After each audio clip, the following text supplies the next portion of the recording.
Kəmiyyət bildirən nələr? Zərflər. Bir dənə bir şey qeyd eləyək ki, uşaqlar. Saylardan bir sıra, bir neçə, bir sıra, bir neçə, bir də bir çox. Bu üç dənə say heç vaxt zərf olmur.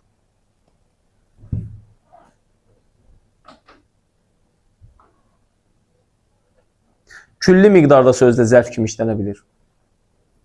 Külli miqdarda azaldı, külli miqdarda çoxaldı. Nə? Külli miqdarda. Nə qədər çoxaldı? Çox çoxaldı yəni. Baxın, burada belə bir şey yazıram. Mehdi xeyli narahat idi. Buradakı xeyli nədir? Zərfdir yoxsa sifətdir? Saydır. Zərfdir. Çünki əlamətin feil deyil. Geri zəkalı. Narahat sifətdir. Əlamətin dərəcəsini bildirəcəksə, dərəcə bildirən sözlər nə olmuş olacaq? Zərf olmuş olacaq. Belə. Bu da zərfin məna növləri. Zərflə bağlı nəyimiz qaldı?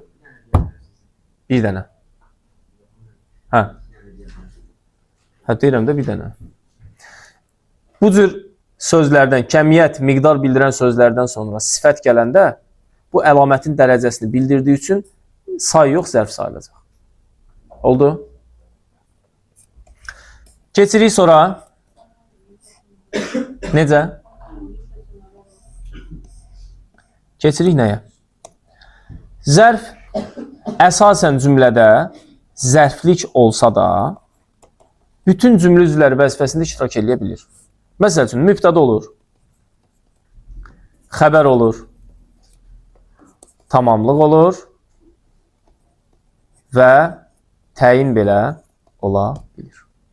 Zərflik necə olur? Bayaqlarım elə dediyimiz şeylərin hamısı, feylə aid nə varsa hamısı cümlədə zərflik olmuş olur. Düzdür? Məsələn, deyirəm ki, Elxan aşağıda iş görür. İş görür kim? Elxan harada? Aşağıda. Yəni, əgər cümlədə hərəkətə aid yeri, tərzi, zamanı, kəmiyyəti bildirəcəksə, bu sözlər nə olacaq? Onsuz da zərflik olmuş olacaq. İndi belə başqa bir şey deyim uşaqlar. Zərf hər zaman hərəkətə mi aid olur? Hər zaman aid olmaya da bilir. İstisna məqamları var. Qoy mən bunu aşağıda yazım bir yerdə. Deyirəm ki, indi, Cavidan sənə deyirəm, indi çox